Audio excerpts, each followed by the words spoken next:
Yo, what is going on, guys? Winner Kills here, and welcome to round 2 of locals feature matches for this week. And here we have Floowandereeze on the right versus Swordsoul on the left. And getting back into the locals feature matches, we have the return of our poll results to ask you guys who you thought would win this particular match, whether it be Floowandereeze or Swordsoul. And as I'm recording this, about 330 votes. And 59% going to Swordsoul. So let's see if you guys are correct. So Swordsoul will win the die roll here, leading with the Ashina, linking into the Monk. Pretty solid opening already, especially paired with the Vishuddha as well. Just going to go ahead and banish the Ashina in the graveyard. This is probably going to go ahead and spec out the Adara and go for a Synchro 8 play. The Tenya engine coming in clutch here, getting access to things like Chi without burning the normal summon, which is really important. Getting a key search, something like Mo Yi or Long Yun, in order to continue to extend, while also giving him follow-up in the graveyard. You know, being able to banish the Adara to add back something like the Ashina for next turn, or adding back the Ashina for a Mo Yi discard, or not discard, reveal, or a Long Yun discard. So very, very solid opening, just seeing Vishuddha and Ashina here. And we're going to see the Chi go ahead and search the Long Yun and see what he's going to commit next to the field. He's got a copy of Mo Yi, so he is already going to just have that in hand. He's going to reveal the Long Yun to spec a token here. And interested to see what level 8 Synchro he'll go into currently. Some people play Dragite, but obviously Dragite is not an option right now because he is worm locked because of Ashina, so he will have to make the Draco Berserker, which is not a bad option to fall back on. That card is really nice just to be able to banish any monster that activates his effects. And it has a really good effect in the battle phase too, so it's going to put on a lot of pressure for next turn. And he also has Long Yun follow-up too, which is insane with the Ashina, and also Gamma in hand too, so definitely a hand that was equipped to go second if need be. And that'll do it for his turn. And not really too much to get through here, just a monster banish and a monster negate, but there is a whole lot of follow-up in hand, so we'll see what our Floowandereeze player is going to be able to do to get through this. And it looks like he is not going to try to get through this. He's just going to go ahead and scoop before he shows his opponent what he is on. So, you know, a rather tough decision to make sometimes. Sometimes it's not if they make a crazy board, but, you know, don't give them the knowledge, right, and just go right to game 2. And let them side blindly. So in game 2, Floowandereeze opting to go first here, leading with Terraforming. Incredible. And their new support card, the Advent of Adventure, is out currently. Actually, I opened a couple boxes of Battles of Chaos the other day and pulled one for my friend.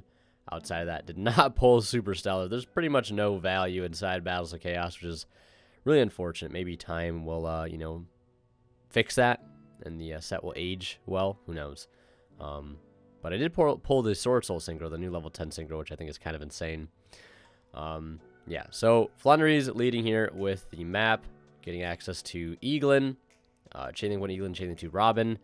Ash not so good against a deck like Floowandereeze, but a Veiler Imperm, incredible for breaking those chain blocks that they set up so consistently and making sure he hits the Eaglin. That is the #1 card with the target on its back in this deck is Eaglin, because that stops them from getting all their big boss monsters, things like Mega Ryza, Apex Avian, and things like Snow and Empen. So it's definitely a good card to hit to interrupt the combo. But of course, they can still continue to extend past that, right?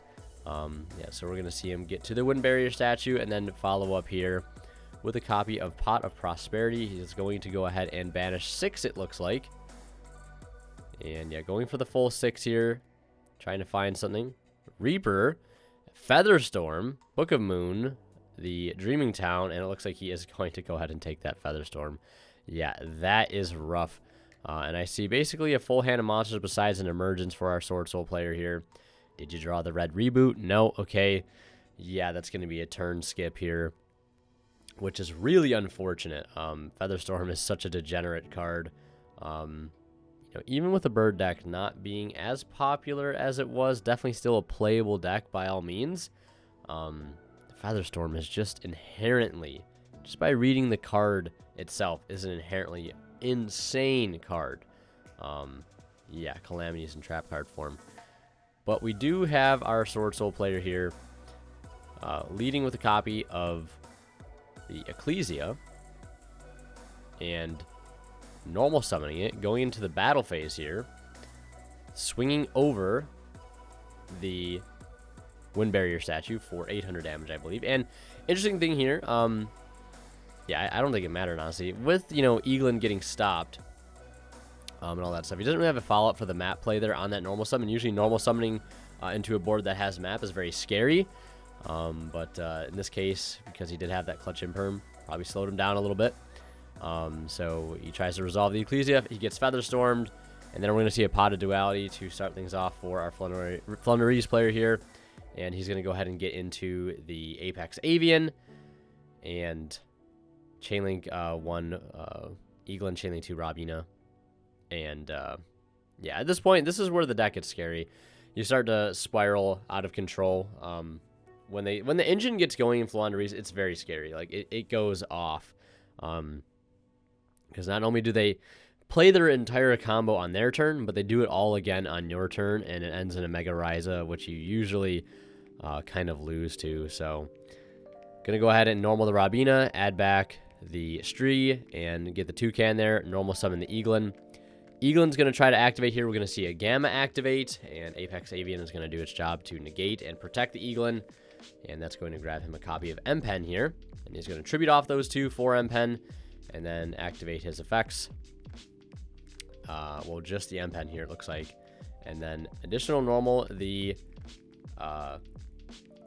Token Collector, because M-Pen is different than the other small birds, because it lets you just normal summon any monster, not a winged beast, I believe. So it's kind of absurd. And he also searched the Dreaming Town there, which is nice. It's kind of a fail-safe if your map gets stopped or they don't let you trigger your map. It just lets you start playing on your turn without map, which is kind of nice. And especially getting the Floodgate, that is M-Pen, swinging in for 27.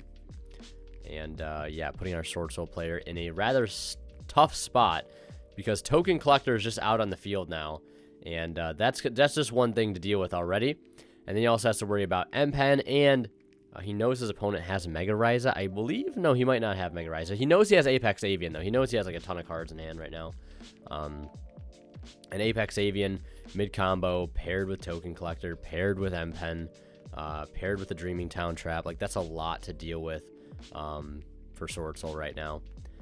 So yeah, we'll see if our Swordsoul player can actually go ahead and crack this board here. I think right now he's just asking some questions, making sure he knows what everything does, so there's no surprises as he plays out this turn. You know, making sure he knows what all the cards he knows does, because he knows his opponent has a couple cards in hand right now based on the ones he added back last turn, etc., etc. So just making sure there's no unknowns. Definitely something to do if you're playing against a deck you're not familiar with. Take the time, especially since game one was so short. Take the time to really understand what cards do, so you don't end up surprising yourself by misunderstanding cards. Better help you navigate the field. We're going to see Emergence, add Mo Yi. We're going to see Ashina activate. Then we'll go ahead and spec itself to the field. We're going to see him link here for the Monk. And he could go ahead and out this M-Pen here with a Vishuda. But he's still left to deal with the Token Collector, which I guess could be dealt with in the battle phase, which isn't so terrible. We're going to see Ashina activate in the grave. Going to go ahead and spec out the Adara. And now, of course, he has access to a level 8 synchro like Boxy, which could be kind of a threat here, especially if he obviously just summons it in defense position.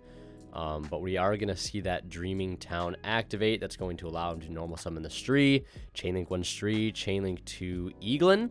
He'll banish the Emergence, add the Eaglin, and then he'll resolve the Stree to go ahead and an additional normal of a Winged Beast. He's going to go ahead and send off the Adara with the help of the Unexplored Winds, and get the Apex Avian back on the field, and then activate the effects of Stree and Dreaming Town now here.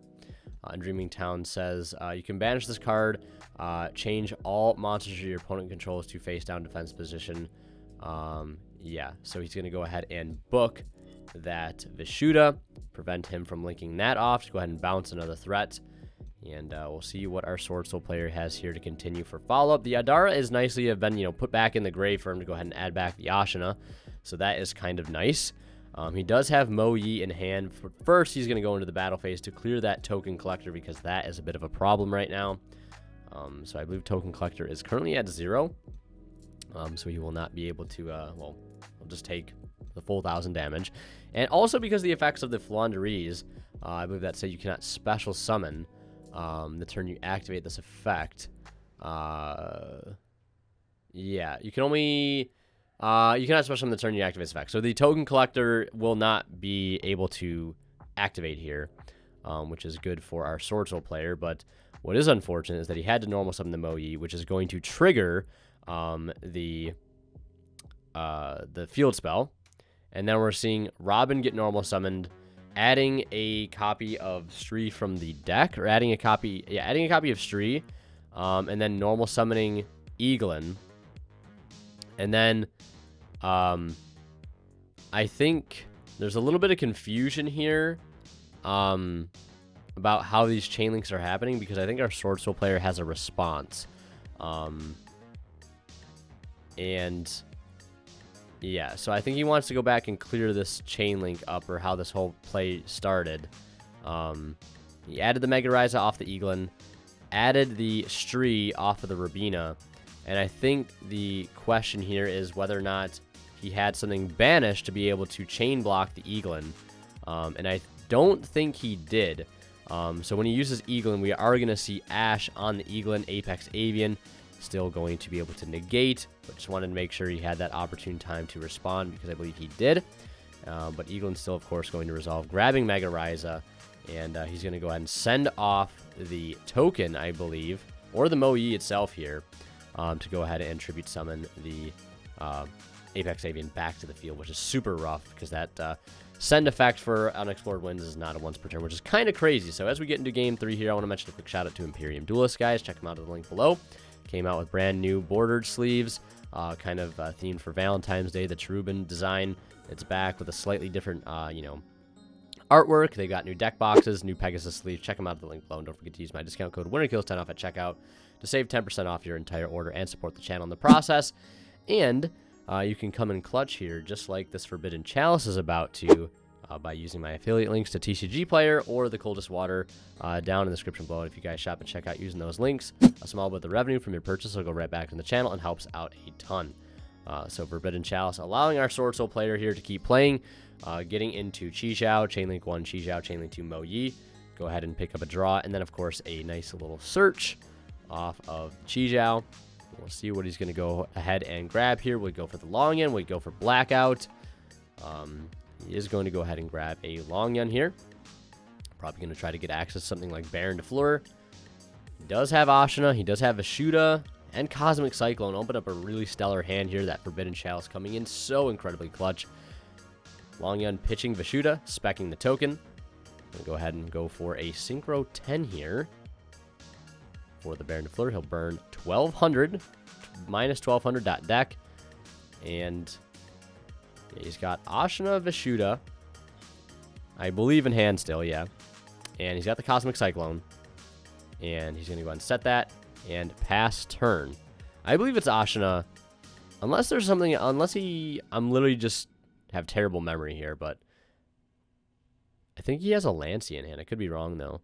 We're going to see Unexplored Winds activate here, which does have like a mulligan-like effect, which I think you put up to 2 Wing Beasts back to your deck, and then draw. Yeah, you can reveal up to 2 Wing Beast monsters from your hand and place them on the bottom of the deck, and then you draw the same number of cards that you put back.